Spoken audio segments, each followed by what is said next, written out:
ایک دفعہ حضرت عیسیٰ علیہ السلام اپنے شاگرد کے ساتھ ایک سفر پر جا رہے تھے۔ راستے میں ایک جگہ آرام کی غرض سے رکے اور شاگرد سے پوچھا، تمہاری جیب میں کچھ ہے؟ شاگرد نے جواب دیا، جی میرے پاس 2 درہم ہیں۔ حضرت عیسیٰ علیہ السلام نے اپنی جیب سے 1 درہم نکال کر شاگرد کو دیا اور فرمایا، یہ 3 درہم ہو جائیں گے، قریب ہی آبادی ہے، تم وہاں سے 3 درہم کی روٹیاں لے آؤ۔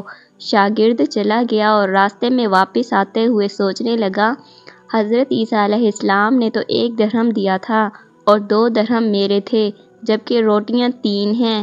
ان میں سے آدھی روٹیاں حضرت عیسیٰ علیہ السلام کھائیں گے اور آدھی روٹیاں مجھے ملیں گی، لہٰذا بہتر ہے کہ میں 1 روٹی پہلے ہی کھا لوں۔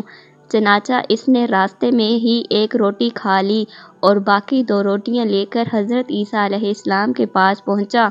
حضرت عیسیٰ علیہ السلام اور شاگرد نے جب کھانا کھا لیا تو حضرت عیسیٰ علیہ السلام نے شاگرد سے پوچھا کہ 3 درہم کی کتنی روٹیاں ملی تھی؟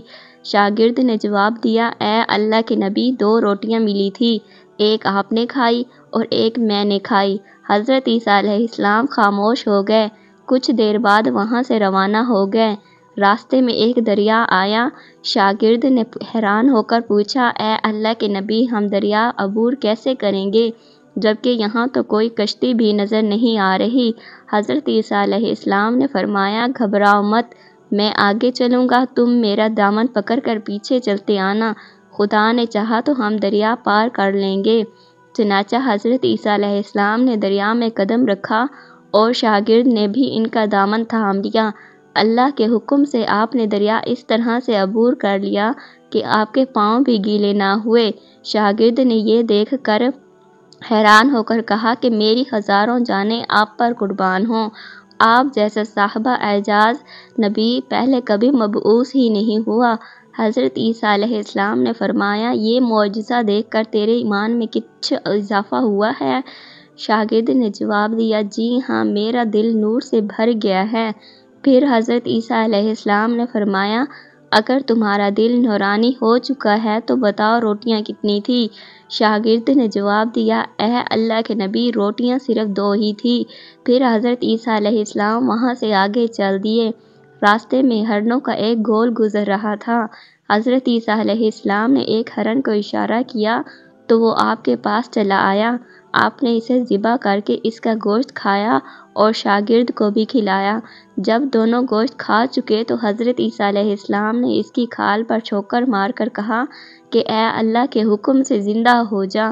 ہرن زندہ ہو گیا اور واپس دوسرے ہرنوں سے جا ملا۔ شاگرد نے یہ معجزہ دیکھ کر حیران ہو گیا اور کہنے لگا، اللہ کا شکر ہے کہ جس نے مجھے آپ جیسا نبی اور استاد عطا فرمایا۔ حضرت عیسیٰ علیہ السلام نے فرمایا، یہ معجزہ دیکھ کر تمہارے ایمان میں کچھ اضافہ ہوا ہے؟ شاگرد نے کہا، اے اللہ کے نبی، میرا ایمان پہلے سے دگنا ہو چکا ہے۔ حضرت عیسیٰ علیہ السلام نے فرمایا، پھر بتاؤ روٹیاں کتنی تھی؟ شاگرد نے پھر وہی جواب دیا، اے اللہ کے نبی، روٹیاں بس 2 ہی تھی۔ حضرت عیسیٰ علیہ السلام پھر آگے کی جانب چل پڑے۔ ایک جگہ پر قیام کیا تو دیکھتے ہیں کہ ایک پہاڑی کے دامن میں سونے کی 3 اینٹیں پڑی ہوئی ہیں۔ حضرت عیسیٰ علیہ السلام نے فرمایا، 1 اینٹ میری ہے اور 1 اینٹ تمہاری ہے اور تیسری اینٹ اس آدمی کی ہے جس نے تیسری روٹی کھائی تھی۔ یہ سن کر شاگرد شرمندگی سے بولا، تیسری روٹی میں نے کھائی تھی۔ حضرت عیسیٰ علیہ السلام نے اس لالچی شاگرد کو چھوڑ دیا اور جاتے ہوئے فرمانے لگے، 3 اینٹیں تم لے جاؤ، اور یہ کہہ کر حضرت عیسیٰ علیہ السلام وہاں سے روانہ ہو گئے۔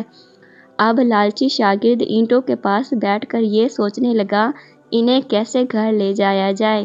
اسی دوران کچھ ڈاکوؤں کا وہاں سے گزر ہوا۔ انہوں نے جب دیکھا کہ ایک شخص کے پاس سونے کی 3 اینٹیں ہیں تو انہوں نے اسے قتل کر دیا اور آپس میں کہنے لگے کہ اینٹیں 3 ہیں اور ہم بھی 3 ہیں، لہٰذا ہر ایک شخص کے حصے میں 1 اینٹ آئے گی۔ اتفاق سے وہ تینوں ڈاکو بھی بھوکے تھے۔ انہوں نے ایک ساتھی کو پیسے دے کر کہا کہ شہر قریب ہی ہے، تم وہاں سے روٹیاں لے کر آؤ اور کھانا کھانے کے بعد ہم اپنا اپنا حصہ تقسیم کر لیں گے۔ چنانچہ وہ شخص روٹیاں لینے گیا اور دل میں سوچنے لگا، اگر میں روٹیوں میں زہر ملا دوں تو باقی دونوں ساتھی مر جائیں گے اور میں تینوں اینٹوں کا اکیلا مالک بن جاؤں گا۔ جبکہ دوسری طرف اس کے دونوں ساتھیوں نے بھی آپس میں مشورہ کیا کہ اگر ہم اپنے ساتھی کو قتل کر دیں تو ہمارے حصے میں ڈھیر اینٹ آئے گی۔ جب ان کا تیسرا ساتھی زہر آلود روٹیاں لے کر آیا تو انہوں نے منصوبے کے مطابق اس پر حملہ کر کے اس کو قتل کر دیا۔ قتل کے بعد انہوں نے خوشی نے سوچا کہ اب کھانا کھا لیں، ہمیں کھانا بھی زیادہ مل گیا اور سونا بھی۔ پھر جب انہوں نے روٹیاں کھائی تو وہ دونوں بھی زہر کی وجہ سے وہیں مر گئے۔ پھر جب واپسی پر حضرت عیسیٰ علیہ السلام اسی راستے سے گزرے تو دیکھا کہ اینٹیں ویسی کی ویسی رکھی ہیں جبکہ پاس 4 لاشیں پڑی ہیں۔ آپ نے یہ دیکھ کر ٹھنڈی سانس اور فرمایا کہ دنیا اپنے چاہنے والوں کے ساتھ یہی سلوک کرتی ہے۔